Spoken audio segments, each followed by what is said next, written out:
अब प्रश्न ये खड़ा हो जाता है कि महादेव को घर में रखना चाहिए कि नहीं रखना चाहिए। महादेव को अगर घर में रखना चाहते हो तो एक शिवपिंडी रखिए। शिवपिंडी भी कितनी तरह की होती है वो मैं आगे आपसे चर्चा करूंगा। शिवपिंडी एक पारद शिवपिंडी होती है और एक स्फटिक शिवपिंडी होती है और एक मिट्टी का पार्थिव शिवपिंडी होती है। इसलिए पार्थिव शिवलिंग को, शिवपिंडी को दिन भर पूजा कर सकते हैं, शाम होते ही जल में प्रवाहित करना आवश्यक है। ये बहुत सारे नियम जुड़े, लेकिन घर में कितने रख सकते हैं? गृहस्थी को चाहिए केवल एक शिवपिंडी रखिए, एक से अधिक गृहस्थी को रखने का कोई प्राविधान नहीं है। लेकिन अब कोई सन्यासी है मेरा जैसा, तो क्या करे?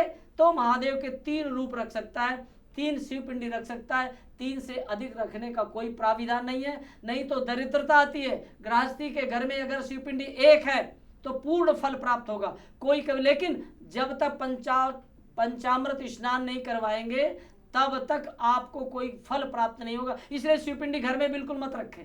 रखना इसलिए मना है कि आप पंचामृत स्नान करवाइए और स्नान करके भस्म लगा दीजिए, बस।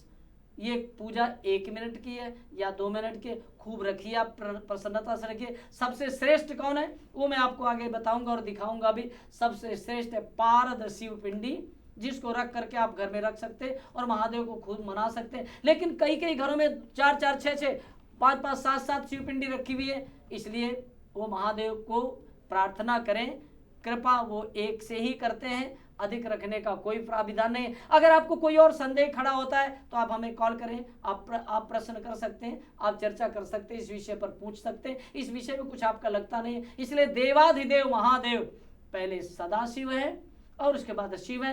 विवाह जो हुआ वो सदा शिव का नहीं हुआ। सदा शिव ने जो शिवपिंडी अव्यक्तम लिंगम आख्यातम, जो शिवपिंडी प्रकट हुई वही शिव रूप में प्रकट हुई है। और उसके बाद उन्होंने भगवान विष्णु को प्रकट किया। भगवान विष्णु ने हजारों वर्ष तक तप किया और जब तप किया तो उनके शरीर से पसीना बहने लगा और जब पसीना बहने लगा तो पसीना की धारा एक एक नदी का रूप ले लिया, पूरी पृथ्वी पर पानी ही पानी हो गया। तब महादेव से प्रार्थना की, बाबा मैं क्या करूं? तब महादेव ने कहा अभी आप समाधि लगा कर रखिए। और तब वो पानी में तैरने लगे और जब समाधि लगी हुई थी तब नारायण की समाधि लगी हुई थी। नाभि से कमल पुष्प प्रकट हुआ और उस कमल पुष्प पे पितामह का प्राकट्य हुआ और भगवान ब्रह्मा जी का प्राकट्य हुआ। और प्राकट्य हुआ तब नारायण स्वयं उठकर बैठे। दोनों ने हजारों वर्ष तक समाधि लगाए। और इधर समाधि किसकी लगी हुई है? सदा शिव की समाधि। 2 समाधियां हैं, याद ध्यान रखिएगा। एक समाधि सदा शिव की है, दूसरी समाधि ब्रह्मा जी की है और विष्णु की है।